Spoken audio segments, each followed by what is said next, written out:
Lagos government receives 2024 PR CSR awards. Nigerian Education Loan Fund records over 9.5 million visits in 1 week. On the foreign scene, authorities arrest wife of former Zambian president on fraud charges. And then in sports, Team Nigeria to commence campaign on June 2 ahead Olympics. And now the details. I am Mike James. The Lagos state government has been recognized for its sterling contributions to upholding the public relations profession in the state. The award and recognition was bestowed on the state government at the year 2024 PR Forum CSR exhibition and awards organized by AS Plus A Communications themed Boosting Sustainability, Social Impact and Return on Investment Part 2. Speaking at the event, Commissioner for Information and Strategy, Gbenga Omotosho, thanked the organizers for the recognition, noting that positive perception is one key element of the public relations profession and the duty of practitioners is to manage appropriately what they want others to see and feel about brands.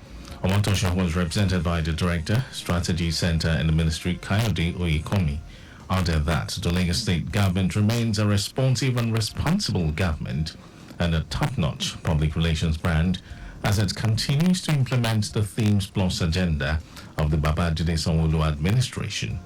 Earlier in her welcome remarks, the Managing Director, CEO, AS Plus A Communications, Agnes Shobaju, noted that the public relations profession remains a noble one and all hands must be on deck to ensure that it continually takes its pride of place in the scheme of things.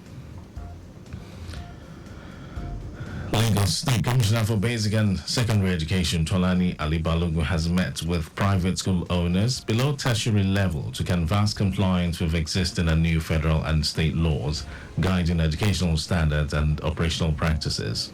The meeting, which was organized by the Lagos State Office of Education Quality Assurance, or EQA, at the instance of the Commissioner, was attended by about 3,000 school owners, proprietors, and some other key stakeholders in the education sector. The Commissioner, who emphasized that the new directive from the Federal Ministry of Education is that crèches should henceforth be operated solely on the ground floors of school buildings, noted that the new safety regulation aims to prevent accident, ensure safety of young children during school hours, and also aid quick evacuation during emergencies. The Director of Quality Assurance Office of Education Quality Assurance, Hamidat Sani, appreciated the school's owners for their adherence to a shared vision of a brighter educational system that is inclusive, innovative, and impactful.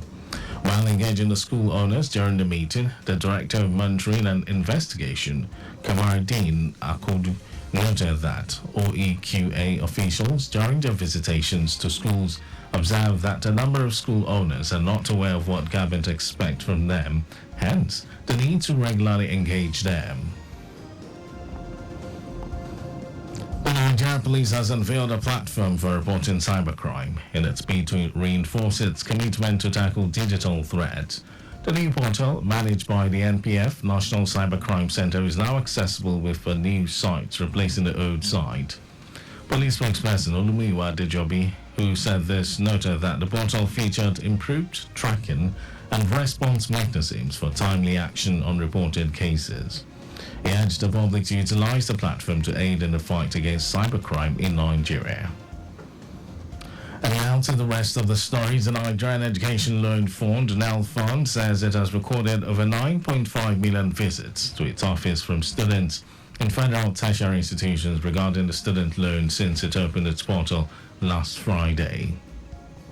The fund has also received over 6,000 applications regarding the loan, and while briefing the press at a post-application launch conference on Thursday, the managing director of the fund, Akintunde Sawyer, said over 90% of federal tertiary institutions have submitted the data of their students, with about 5 institutions remaining.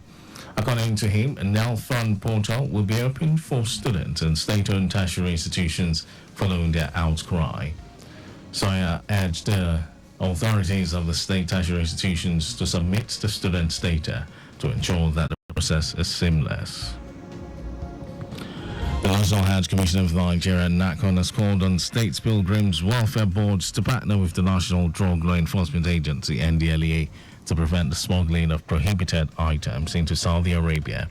NACON Executive Chairman Jalal Arabi said that cooperation is crucial to avoid embarrassing Nigeria and preventing delays during the screening of pilgrims in both countries.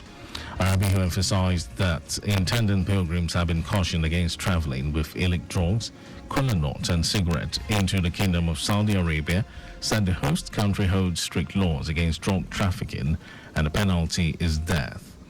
The NACON board said pilgrims uphold honor and dignity of the country. And on to some foreign news. Zambia's former First Lady Esther Lungu and her daughter Chiasu Katiti have been arrested over possession of property suspected to be proceeds of crime. Authorities say they were arrested in the capital Lusaka alongside another close relative identified as Charles Ferry. According to the State Anti-Drug Agency, the First Lady failed to give a reasonable explanation of how she acquired a $1.5 billion estate in the capital. Former President Edgar Lungu said the family will challenge the charges in court. And the former leader has been accusing the government of victimizing him and members of his Patriotic Front, PF party, to block his return to politics ahead of 2026 elections. And then in sports news, Team Nigeria will officially open camping in 3 states and the Federal Capital Territory, as the Federal Ministry of Sports Development is expected to intensify the preparation of athletes for the Paris Olympics.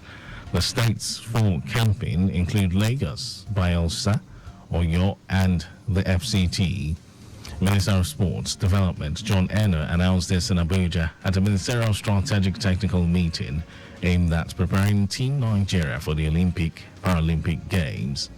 The minister, who stressed the importance of proper preparations for the Games, assured that foreign training tours and athletes would commence immediately after the domestic camp.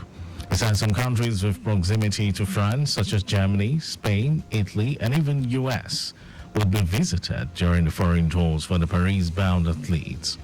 The Paris Olympics is slated for July 26 to August 11. And that was our news at 12, but just before we go, speed thrills but kills. Please do not drive beyond specified speed limits.